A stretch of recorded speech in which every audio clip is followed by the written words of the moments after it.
3절부터 4절까지 같이 읽겠습니다. 너희는 귀를 기울이고 내게 나와 들으라.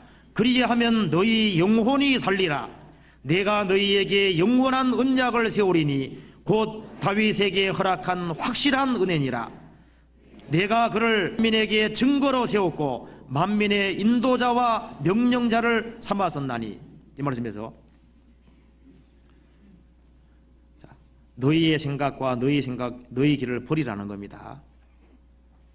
사람이 자기의 생각과 그 길을 부인하고 말씀을 들으면 말씀이 잘 들어옵니다.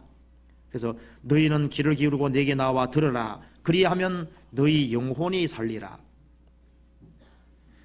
내가 너희에게 영원한 언약을 세우리니 곧 다윗에게 허락한 확실한 은혜니라. 이 확실한 은혜를 깨닫게 되는 거예요. 이 확실한 은혜를 깨달을 때 그때 주님이 구원받은 사람 속에 들어오는 겁니다. 그래서 예수님을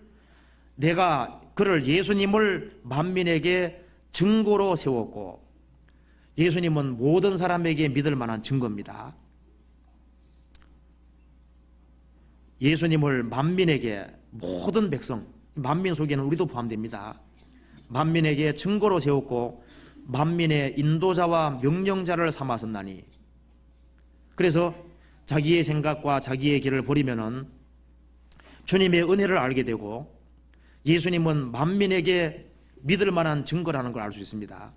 그를 죽은 자 가운데 살리신 것으로 모든 사람에게 믿을 만한 증거를 주셨느니라. 예수님은 만민에게 믿을 수 있는 증거고, 그 다음에 그 예수님을 확실하게 받아들이는 순간에 예수님이 구원받은 사람의 왕이 되는 겁니다. 마음에. 그래서 왕이 되어서 구원받은 사람에게 명령하시는 거예요. 왕 앞에서는 복종입니다. 예수님은 왕이시고 그래서 명령자와 인도자가 된다는 겁니다. 구원받은 그때부터 주님께서 인도해 가시는 거예요. 인도하셔서 주님의 걸 알게 하시고 주님의 길을 알게 하시고 그리고 그 길을 따라 살 수 있도록 하시는 겁니다. 그래서 예수님은 만민에게 증거고 만민에게 인도자고 만민에게 명령자라는 겁니다. 예수님의 증거와 예수님의 인도와 예수님의 명령을 받는 것이 가장 현명한 길인 겁니다. 그래서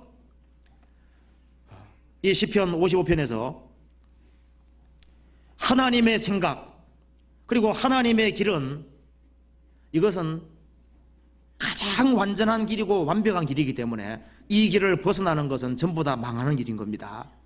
그래서 그 뒤에 더 구체적으로 설명해 놨습니다. 10절에 비와 눈이 하늘에 내려서는 다시 그리로 가지 않고 토지를 적시어서 싹이 나게 하며 열매가 맺게 하여 파종하는 자에게 종자를 주며 먹는 자에게 양식을 준 것 같이 내 입에서 나가는 말도 헛되이 내게로 돌아오지 아니하고 나의 뜻을 이루며 나의 명하여 보낸 일에 형통하리라. 비와 눈이 하늘에서 내리면은 토지를 적셔서 싹이 나게 하고 어떤 역사를 이루는 것처럼 하나님의 입에서 나가는 말은 반드시 이루어진다 그 말입니다. 하나님의 생각과 뜻은 반드시 이루어진다는 것을 이 뒤에 강조를 하신 이유가 있습니다. 그 앞에 시편 14편 한번 보시죠. 14편에 27절 같이 읽어보겠습니다. 27절 (14편) 27절 이사야 뭐라 그랬습니까? 아유, 이 앞에 나오면 자꾸 말이 헷갈려요. 이사야 14장 27절 같이 읽겠습니다. 만군의 여호와께서 경영하였은즉 누가 능히 그것을 패하며 그 손을 펴들었은즉 누가 능히 그것을 돌이키랴. 24절 같이 읽겠습니다. 만군의 여호와께서 맹세하여 가라사대 나의 생각한 것이 반드시 되며 나의 경영한 것이 반드시 이루리라. 자, 만군의 여호와께서 맹세하여 가라사대, 이건 하나님 맹세입니다. 나의 생각한 것이 반드시 되며 나의 경영한 것이 반드시 이루리라. 자, 하나님의 생각한 것, 하나님의 경영한 것은 반드시 이루어진다고 하나님께서 맹세해서 말씀하셨습니다. 시편 33편 한 군데 더 보시죠. 33편 10절 11절도 같이 읽어봅시다. 33편 10절 11절 여호와께서 열방의 도모를 폐하시며 민족들의 사상을 무욕케 하시도다. 여호와의 도모는 영영이 서고 그 심사는 대대에 이르로다. 열방의 계획은 폐하시고 민족들의 사상을 무욕케 하신다. 여호와의 도모는 영영이 서고 그 심사는 대대에 이르로다. 그러니까 하나님의 계획과 하나님의 생각은 반드시 이루어지도록 되어 있기 때문에 결국 악인이 자기의 길이 옳다고 생각해서 그 길을 고집하고 자기의 생각이 옳다고 해서 그 생각을 고집하면은 어떻게 되겠느냐?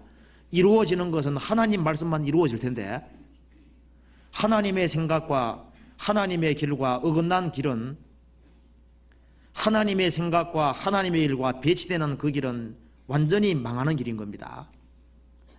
그러니까 하나님의 생각과 하나님의 길을 받아들이는 것이 가장 현명한 길이라는 겁니다. 그래서 이것은 이사야 55장은 구원받지 아니한 사람에게 초청입니다.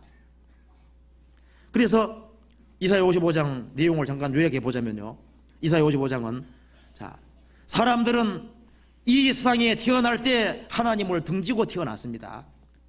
날이 가면 갈수록 생각이 허망해지고 날이 가면 갈수록 생각이 잘못돼 가는 거예요. 날이 가면 갈수록 점점 더 곁길들을 많이 만들어서 엉뚱한 길을 걸어가고 있는 겁니다. 그래서 하나님께서 이 죄 많은 인생들을 초청하고 부르시고 있는 겁니다. 그래서 너희들은 너희 생각과 너희 길을 따라가면 너희들은 망하는 것이다. 그래서 하나님께서 내 생각은 너희 생각과 너무 다르고 내 길은 너희 길과 너무 다르고 하늘이 땅보다 높은 같이 하늘과 땅이 얼마나 높고 차이가 납니까? 그것처럼 내 길은 너희 길보다 높고 내 생각은 너희 생각보다 높다. 하나님의 생각과 하나님의 길은 가장 완전한 길이고 이것은 반드시 이루어지는 길이기 때문에 너희 생각과 너희 길을 포기하고 하나님의 생각과 하나님의 길을 붙잡으라는 겁니다. 이제 그러면은 너희들은 그리스도의 은혜를 알게 될 것이고 그리고 그리스도가 너희를 인도하고 너희의 명령자가 될 것이고 그리고 너희들은 저 높은 곳에 설 수 있게 될 거라는 겁니다.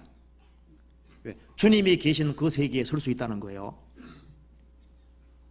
사람이 나를 섬기려면 나를 따르라. 나 있는 곳에 나를 섬기는 자도 거기 있으리니 사람이 나를 섬기면 내 아버지께서 저를 귀히 여기시리라.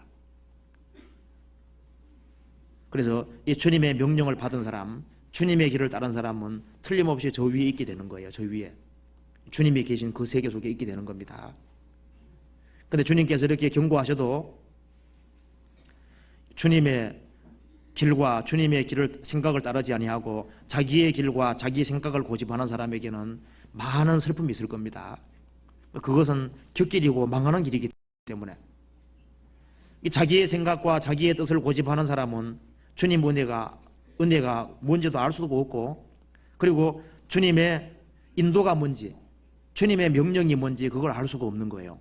그래서 이사야 55장은 악인들에게 초청하는 말씀들이기 때문에요, 아무 값없이도 얻을 수 있는 길이기 때문에 인간이 할 일은 단순히 자기 생각과 길을 포기하고 하나님의 생각과 뜻을 받아들이면 된다는 겁니다. 그리고 구원받은 사람 마찬가지죠. 구원받은 사람에게도 구원받고 나면은 계속적으로 하나님의 생각을 닮아가야 되고 그리고 하나님의 길을 따라가야 되는 겁니다.